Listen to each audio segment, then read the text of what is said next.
सबसे घटिया मैथमेटिक्स जो होती है, घटिया मैथमेटिक्स समझ लो तुम, वो होती है गरीब की या मिडिल क्लास की। वो क्या है, बचाते हैं पैसा कि हम बचा के रखेंगे, वो पैसा कभी ग्रो नहीं करता। अगर तुम बचा रहे हो, घर में रख रहे हो तो कुछ भी ग्रो नहीं हो रहा, बैंक में रख रहे हो एफडी में तो वो कोई फिक्स्ड परसेंट होता है, वो मिलता है और इन्फ्लेशन से वो सेट हो जाता है। लेकिन तुम खुद के ऊपर इन्वेस्ट नहीं करते हो, यानी कहाँ हम ज्यादा पैसा इन्वेस्ट करें, खुद के ऊपर इन्वेस्ट इन द सेंस कि आप कैसे खुद का माइंडसेट है वो ग्रो करो कि आप, मैं मेरा जो पैसा है कैसे ग्रो कर पाऊं। और just like investing in stocks, किस तरीके से आप बॉन्ड्स असेट्स के अंदर इन्वेस्ट कर सको सारी, यानी उसके लिए क्या है, आपको खुद के नॉलेज पर इन्वेस्ट करना पड़ेगा। यानी आपको देखना पड़ेगा कैसे आप जो भी ज्यादा पैसे वो देने वाली चीजें हैं, स्टॉक्स है, बॉन्ड्स है या कुछ भी चीजें हैं, असेट्स, घर, गाड़ियां, बंगले या सोने चांदी हैं, कौन ज्यादा रिटर्न दे रहा है। तो आपको एनालिसिस करना आना चाहिए। मैथमेटिक्स, फाइनेंशियल नॉलेज होना बहुत जरूरी है। बाकी आप सेव करके पैसा, आप 100 रुपए, 10,000 रुपए। प्रोस्टिट्यूट होती है सिगरेट पीने वाली लड़कियां, बिल्कुल गंदी और घटिया होती है।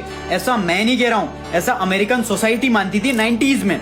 और ये टोबैको कंपनीज के लिए बहुत बड़ी प्रॉब्लम थी। और अब इंडिया में भी सेम सिचुएशन है। कंपनीज के लिए स्ट्रॉन्ग कंज्यूमर बेस बनाना इतनी बड़ी प्रॉब्लम थी कि कंपनीज कुछ कर ही नहीं पा रही थी, कोई सेल्स नहीं हो रही थी। फिर यहाँ पे ये कंपनीज एक जीनियस बिजनेस मार्केटिंग टेक्निक खेलती है।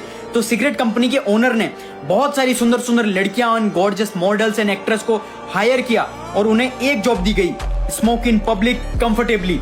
सिगरेट पीनी है और कूल दिखना है, कॉन्फिडेंस है। और इन 90s कहीं कहीं तो रैलीज हुई लड़कियों की, just smoke cigarette in public, और उसे नाम दिया गया टॉर्चेस ऑफ फ्रीडम। और ऐसा कहा गया, एक औरत अगर सिगरेट पीती है तो इसका मतलब है उसे आदमी की जरूरत नहीं है।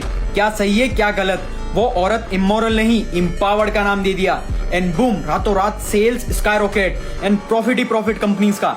क्योंकि सिगरेट्स एक स्टिग्मा, कलंक का नाम था, वहां से स्वैग एंड कूल में कन्वर्ट हो गया। ये चीज सही है गलत आई डोंट नो, मुझे सिर्फ एक बात पता है, दैट इज अगर तुम खुद के माइंडसेट को, इमोशंस को कंट्रोल नहीं कर सकते हो तो तुमसे बड़ा कमजोर और लूजर इंसान कोई नहीं है इस दुनिया में।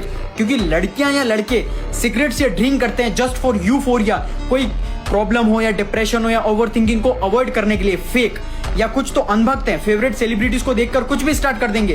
क्योंकि यहाँ के लोग खुद का दिमाग नहीं लगाते, किसी गोरे ने या वेस्टर्न कल्चर में हो रहा है तो आंख बंद करके करने लग जाएंगे।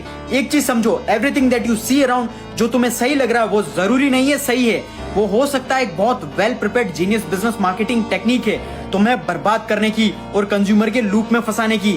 रिमेंबर, तुम्हारा बेनिफिट या प्रॉफिट तभी होगा जब तुम मिस्टर कंज्यूमर से मिस्टर प्रोड्यूसर बनोगे।